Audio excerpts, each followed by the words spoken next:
royal duties. What do you think, Narinder? You'd like them back? I think the royal family, I think their future really depends on Harry and Meghan, because I think they're so relevant. They appeal to, the younger generation. They work extremely hard. And I think they show, an inclusive royal family, a progressive royal family. Do I think they should come back? Absolutely not. As much as I'd love William and Harry to make up, look, if the Gallaghers can make up, so can William and Harry. And I think that any family, I hate when there's family rows and dramas, my family do, make up. I do think they need to make up, but I don't think this country is a safe place for Meghan or Harry. I think the racism that Meghan receives is despicable. And I think Harry's quite right to keep his family and his children safe from the despicable hate. Claudia, what do you think? Should they come? The future of the royal family depends on Harry and Meghan staying away. Really? It's so toxic.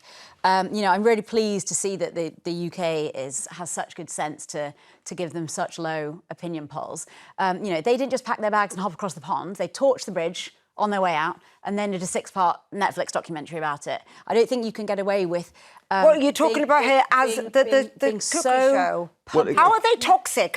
How are they toxic? They are continuously, every time they rear their head, they've fallen out with so many people. He doesn't speak... Charles treats his gardeners terribly.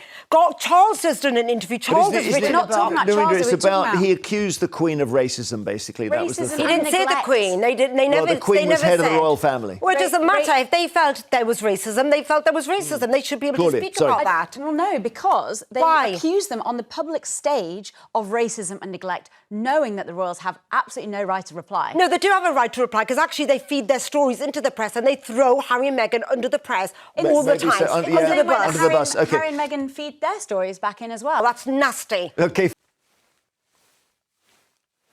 So let's circle back to the question that sparked this whole debate. Will you welcome Harry and Meghan back to the UK? And honestly, that question is already loaded with entitlement. As if the UK, after everything it did to them, still believes it's in the position to welcome them back. As if Meghan, after surviving the press abuse, the palace neglect, the racist headlines, the suicidal ideation, the betrayal, needs an invitation. As if Harry, after losing his mother to the same institution that later tried to swallow his wife, owes anyone a return. No, this isn't about welcoming them back. This is about the UK coming to terms with what it lost. It's about a monarchy that drove out its only shot at modern relevance. It's about a media ecosystem that fed on cruelty and now wants to pretend it has room for reconciliation. Harry and Meghan don't need the UK's welcome. Let's keep going, because Narinder Kaur didn't just silence Claudia Hearn, she eclipsed her. One moment, Claudia was parroting lines from the Mail Online comments section, and the next, Narinder dropped that one word, that truth bomb victims. That's all it took. One word to dismantle the entire toxic narrative. She said it with steel in her voice and clarity in her eyes. Harry and Meghan are victims, not villains, not schemers, not manipulators, victims. And suddenly the air in that studio shifted. Because once you name the abuse, the abusers have nowhere to hide. That word cracked the veneer of polite denial that the British press and royal loyalists hide behind. Because when you stop dancing around it, when you stop watering it down, the truth comes out. Harry and Meghan were brutalized. By the media, by the institution, and yes, by their own family. This wasn't a fairy tale. It was a cautionary tale. And here's the part that stings for folks like Claudia. When someone like Narinder Kaur, intelligent, grounded, and unbothered by tabloid noise, calls out the truth, it really sticks.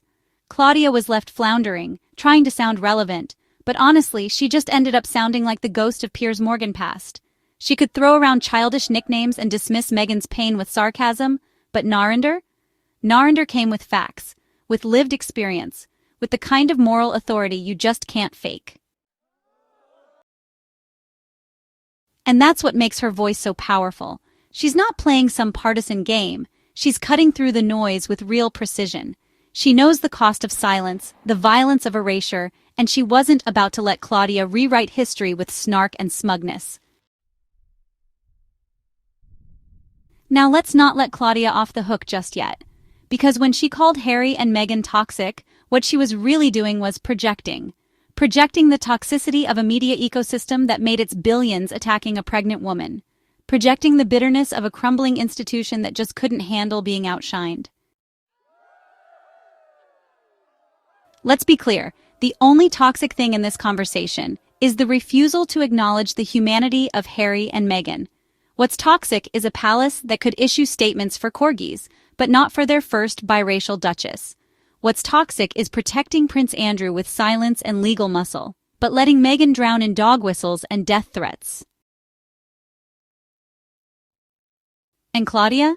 She's just one of many who would rather protect the illusion of royalty than confront the rot beneath it. And then came Claudia's piece de resistance, the smug jab about their Netflix documentary. As if telling your story on your terms is somehow offensive, as if reclaiming your narrative after years of silence is an act of war. But you know what? Let's thank Claudia for that reminder, because it gave us a moment to remember why Harry and Meghan's story had to be told. That 6-part documentary wasn't just a tell-all, it was a survival note. It was the letter someone leaves on the kitchen table before they finally walk away from the abuse. It was honesty. It was grief. It was power. It wasn't a torch, Claudia. It was a light. A spotlight on everything the firm tried to bury, and the world was watching. Millions tuned in, not for gossip, but for truth, to finally understand what happened behind those gilded gates. And don't think for 1 second that Jeremy Vine is off the hook here either. Jeremy loves to act like he's moderating some philosophical debate, sipping neutrality like tea. But when he said the royals didn't get a right of reply, what he was really doing was defending power. That phrase, right of reply, is the media's favorite get-out-of-jail card. As if every time Meghan was being torn apart by front-page slander, there wasn't a royal press office feeding the narrative behind the scenes. As if the palace didn't coordinate with tabloids, plant stories, or use Meghan as a distraction when other royals needed cover. Spare us the faux outrage, Jeremy. The royal family had decades to speak, spin, smear, and they used every minute of it. Let's call it what it is. The royals have had centuries of reply. The Sussexes had one interview, one docuseries, one chance to say, "This is our truth." And for that, they were crucified. So Jeremy, respectfully, miss us with that faux fairness. You weren't being neutral. You were being complicit. Because pretending both sides had equal footing in this war is not balance. It's betrayal. Meghan wasn't sitting on palace power with a press army behind her. She was a black pregnant woman, suicidal and alone, while headlines branded her a diva. And can we just pause for a second to marvel at how triggered people get when Meghan dares to thrive? She releases one jam and it sells out faster than Glastonbury tickets. She walks into a restaurant and the whole place claps. She smiles and suddenly 1,000 headlines are born. So Meghan breathes and the UK press acts like she lit Buckingham Palace on fire. That's not just obsession, that's fear. Fear that the woman they tried to destroy is not only surviving, she's soaring. Fear that she found joy, purpose, and a global platform without them. Meghan's very existence outside the institution is proof that the system isn't necessary, that royalty isn't salvation, that a woman can walk away from the most powerful family in Britain and still win. And that's the real problem, isn't it? The monarchy couldn't control her, they couldn't dim her light, so now, years later, they're still trying to snuff it out from a distance. But the joke's on them, because that light, it's global now. And Harry, he walked away with her.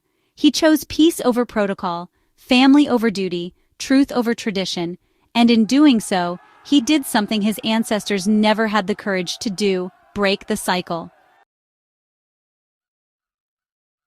The same cycle that chewed up his mother and nearly did the same to his wife.